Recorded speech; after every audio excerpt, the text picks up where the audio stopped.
Greetings and welcome to another episode of the Hourlings podcast project. My name is Martin Wilsey and I'm your host. Tonight we're going to be talking about the books we love to read. In particular, tonight each of us are going to talk about three of our favorite fantasy novels. As we say all the time in my writers group, if you want to be a good author, you have to write a lot and you have to read a lot. And I am living that dream because I read a couple books every week and I still love it. And so tonight we're talking about fantasy novels. And it's really weird. Before the show, David was talking about how it's making him like want to go back into his library and pull all these great books out that we loved and read them again.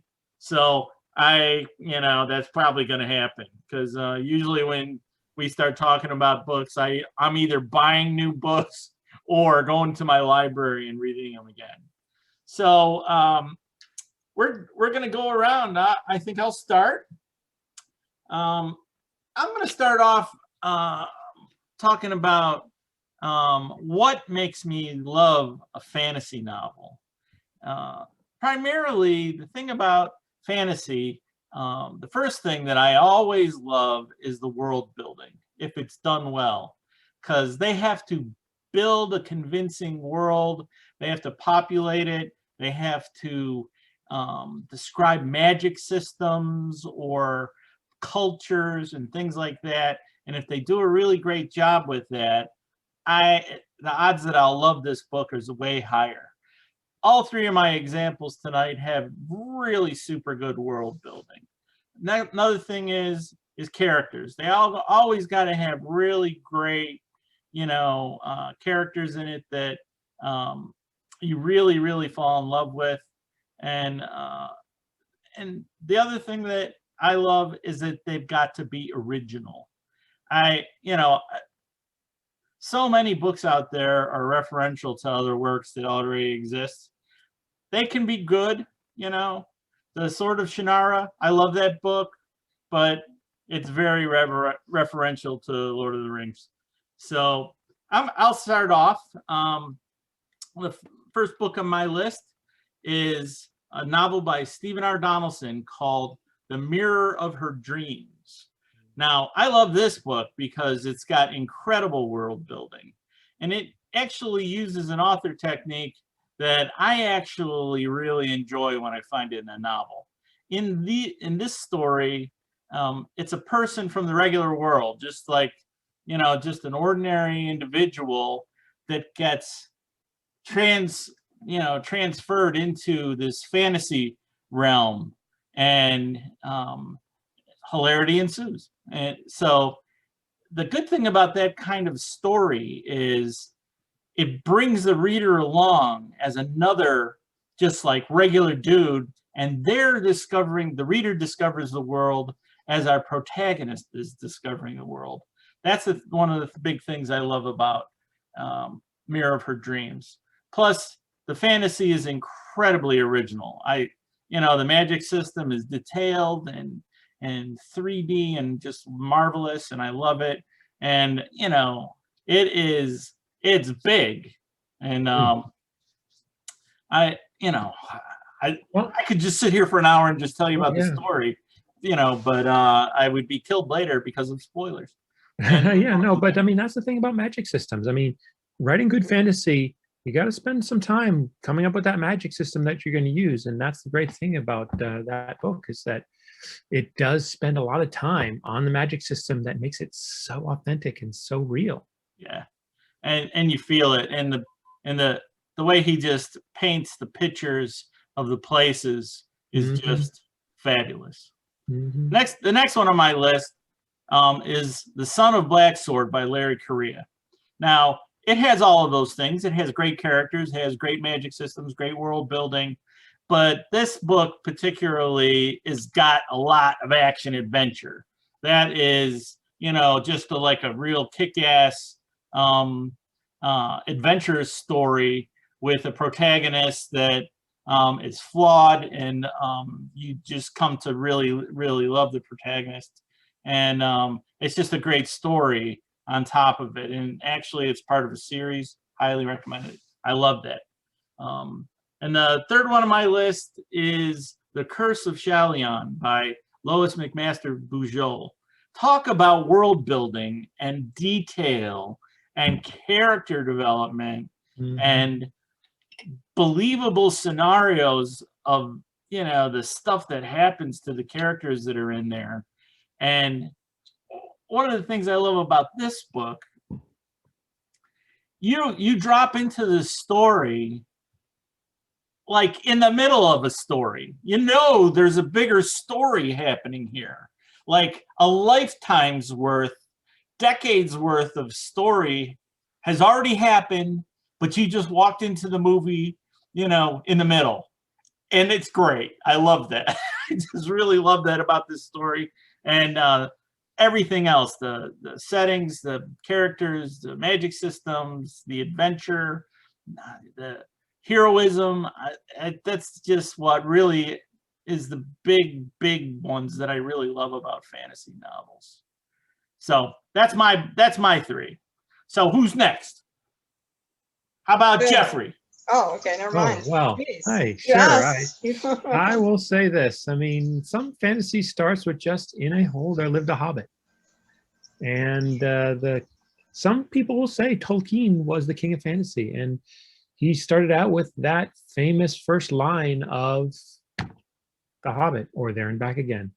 And that one was my first taste, like the gateway drug of fantasy for me. And so that really brought me in. And what I like about it is that it fleshes out such an interesting world, and it has these interesting, you know, dwarves doing silly things, and Bilbo running around and sneaking around and becoming a thief because he's told in the beginning that he's going to be a thief before he even knows that he's going to be a thief. So it is quite an amazing thing. And don't just go to those Jackson films. They're great. Don't get me wrong. They're great. But read the book. Trust me. Read the book. The Hobbit movies. The Lord of the Rings movies I'll give you, but the Hobbits... Yeah. The Lord of the Rings movies are pretty accurate. And I do love the Lord of the Rings. Don't get me wrong. I just bring down... The Hobbit was like too little butter spread over too much bread. Exactly. To actually quote Bilbo. Yeah. Oh, yeah. Exactly. Because what it does is it takes another one of Tolkien's books, the Silmarillion, and it just pulls a little bit of threads out of that just to pump up that movie. But you know what? You should probably read the Silmarillion as well. But right now we're just talking about The Hobbit, and The Hobbit is where it all begins. So that's my first recommendation. Second recommendation, though, we got to mention Neil Gaiman. Neil Gaiman, he is a master of modern storytelling and master of modern urban fantasy and fantasy storytelling as well. And the book that I want to mention is not the one that he may be more famous for, the one that we have now a series on television for, American Gods. I will be honest with you. For some reason, I've never read American Gods, but I have read The Anansi Boys, which is the follow-up. And I really enjoyed that book. It was just so clever with the meter maid, or the whatever her job was, just getting embroiled in all these things just happening around her, and just being this every man or every woman that observes all the shenanigans that are going on with each of the characters in the book, and down to earth topics, not crazy pie in the sky topics, but basic things like human life that you could relate to. That's a really good way of portraying urban fantasy. And so kudos. I really love Gaiman. I loved his Doctor Who episodes. Yes, I mentioned television, but that's all I'm going to say. I loved his Doctor Who episodes. But he's a great author by itself. And I'll recommend American Gods, even though I haven't read it. I'm going to read it. But I would definitely recommend the That is a great book. Yeah. American Gods, it is. It's on my list. It is definitely on my list. And I think it's way better than Anansi Boys. Okay, peace. Well, there you go. See? They came out with an expanded version of American Gods. So, I'll definitely check it out. And I think we may hear more about and Neil Gaiman today. But for now, I want to move on to somebody else. We recently lost a major, but somewhat unknown, but a very prolific fantasy writer, Terry Goodkind. I loved Wizard's First Rule all the way through Confessor and all the other ones. I read the entire series. It was just exciting and enthralling. The one book that I'm going to highlight, one of my two favorites from the entire thing, is Faith of the Fallen. By the way, the other one is Temple of the Winds, but we're not going to talk about that one. We're going to talk about Faith of the Fallen. It's one where Richard Cypher, the wizard, or the protagonist, Richard Rawl, which is a spoiler for book one, but not for any of the other books. Sorry. I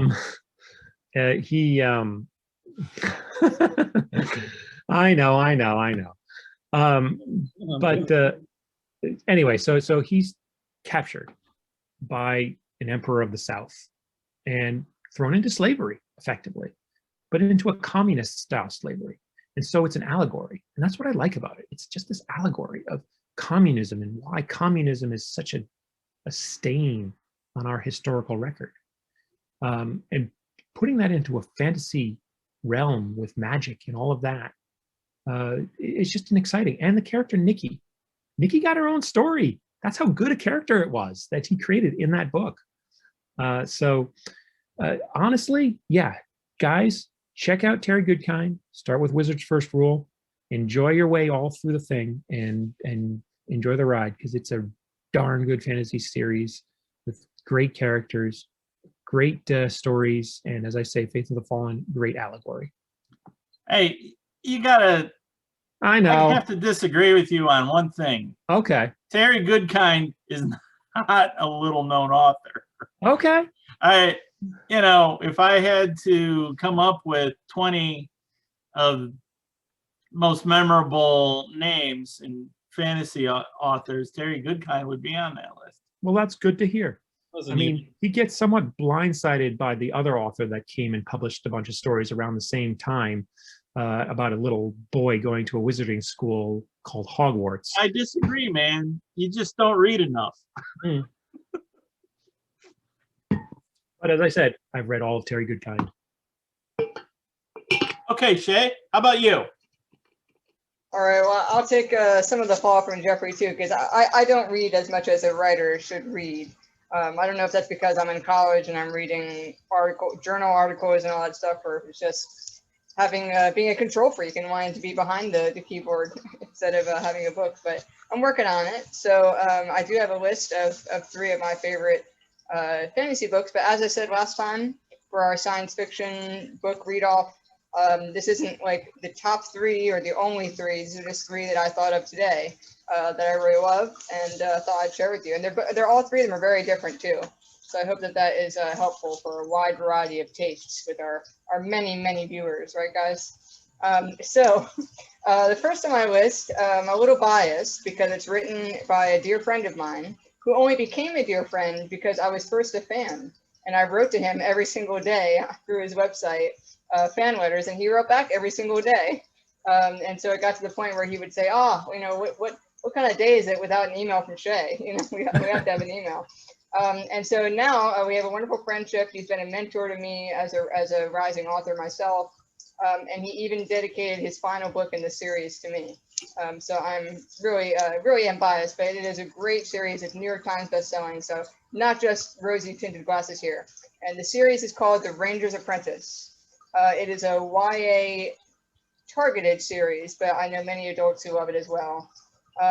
It's set in a fantasy world, but this world in many areas reflects our own world. So we have kind of Scandinavian. By John Flanagan. You haven't mentioned the author's name yet.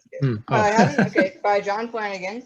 And so there's some Scandinavian, there's some Gaelic influences, obviously there's some English influences. It's interesting because the series started out, the first 2 books started out with a little more fantasy elements. There was a fantasy creature, a monster that had to be slayed in the first book that followed into the second book a little bit. But you can see that as the series goes on, Flanagan became more interested in just reflecting real life topography, real life politics, and moved away from that higher fantasy feel into more of a English fantasy. So it's a great series for people who want something a little different that's not just dragons and magic. It's a great series because the main character is not, but big and buff and really built. He's more agile, he's short.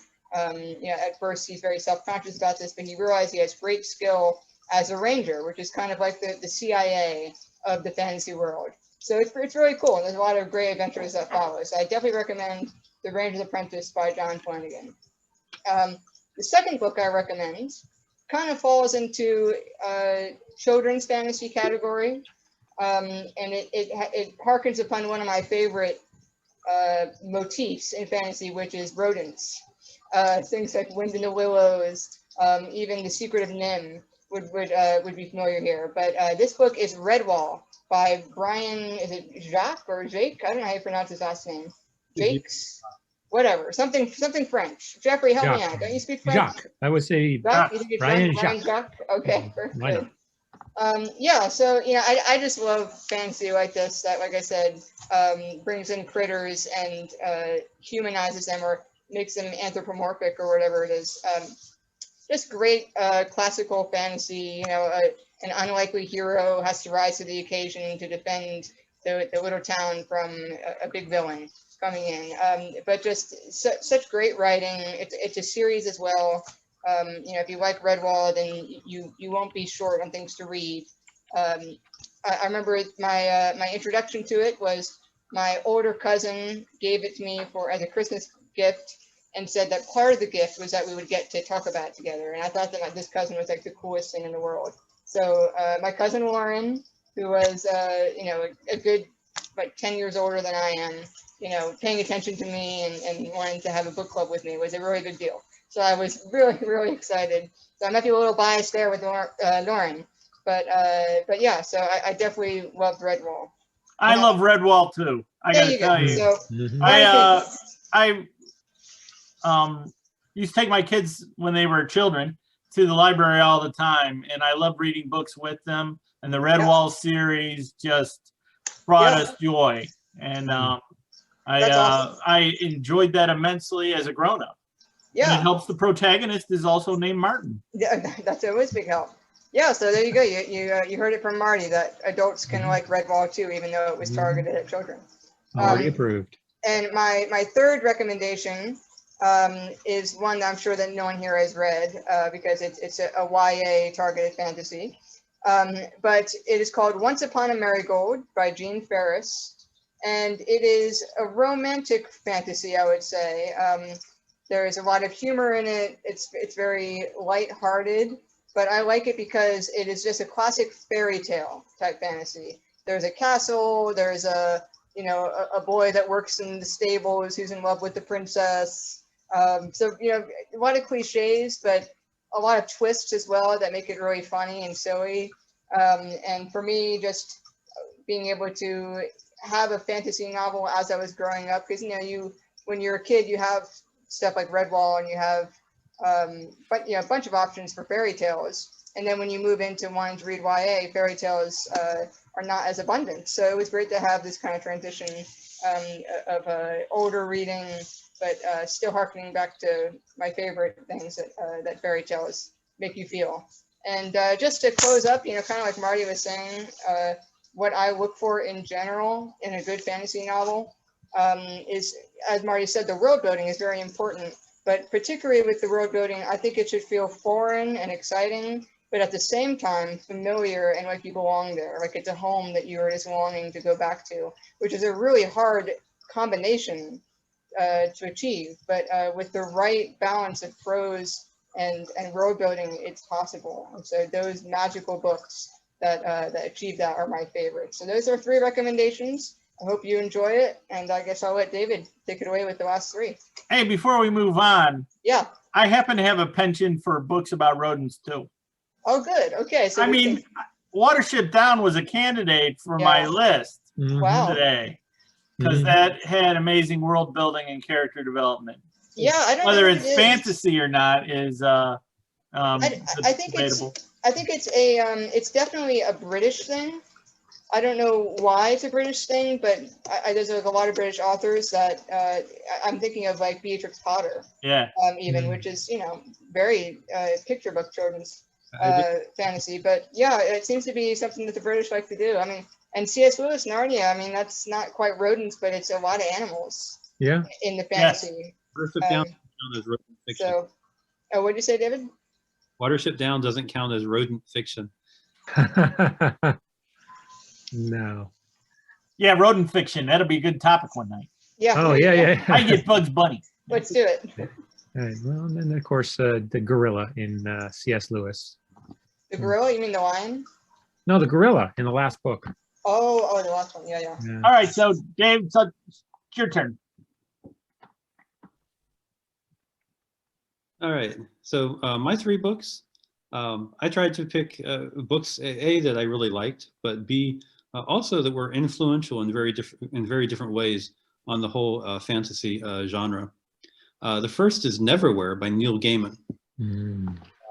Now, Neil Gaiman had done graphic novels, and he'd done basically the screenplay for a 6-episode, 30 minutes per episode show. But he'd never actually written a novel before. Mm. And when the novel was published to good acclaim, it was sort of like, well, heck, he does graphic novels, he does screenplays, and now he does novels. It's like, oh, he really is a master of all the different types of writing that we might care about in the modern day. Mhm.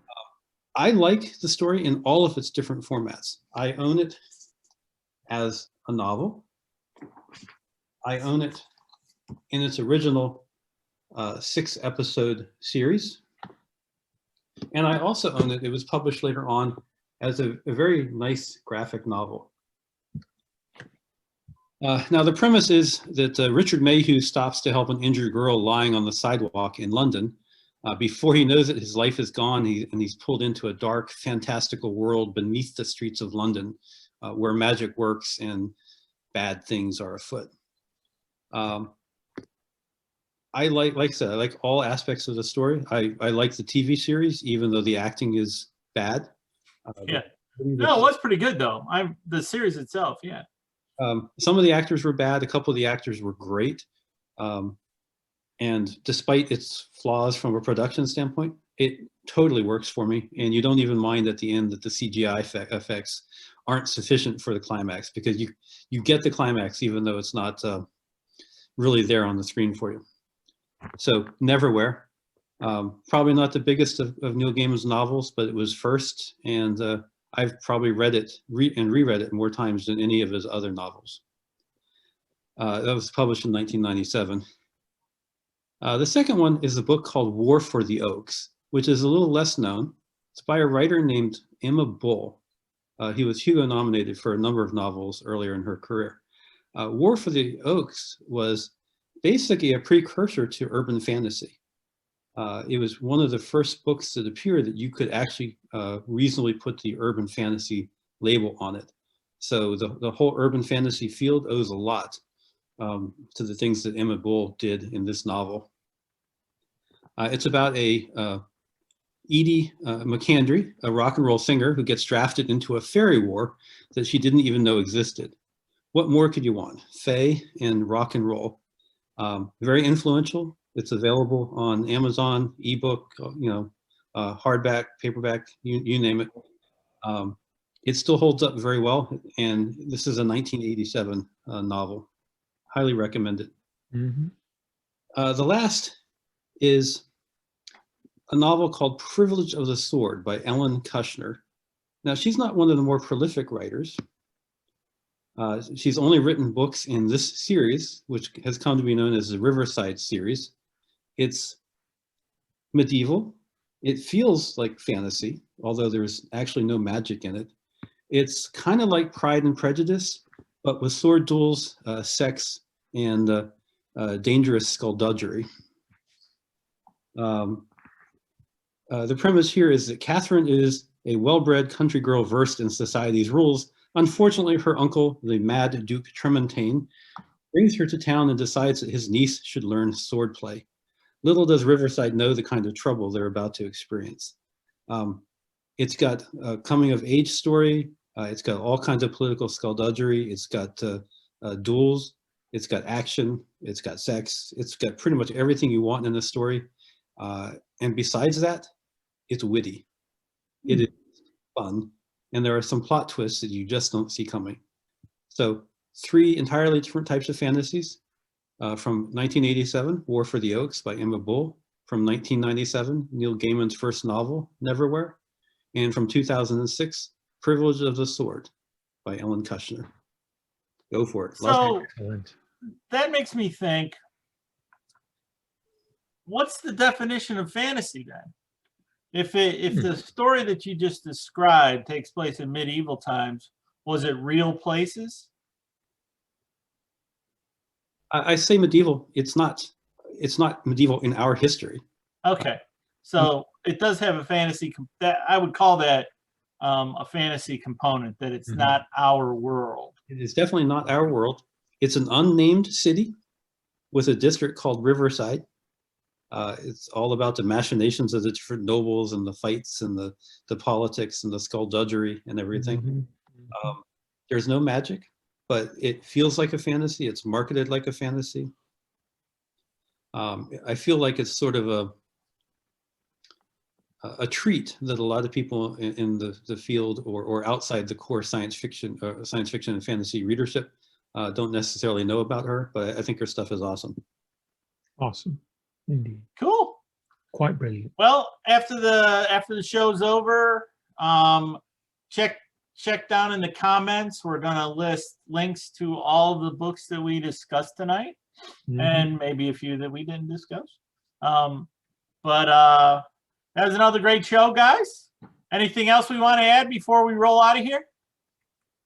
Well, I will just say, I mean, some really good selections there. I mean, and if you can, there's a lot of series here. We could keep you occupied for years. So I just want to add one more time. If you want to be an author, you got to write a lot and you got to read a lot. Yeah. See you guys next week. Another finely structured meeting.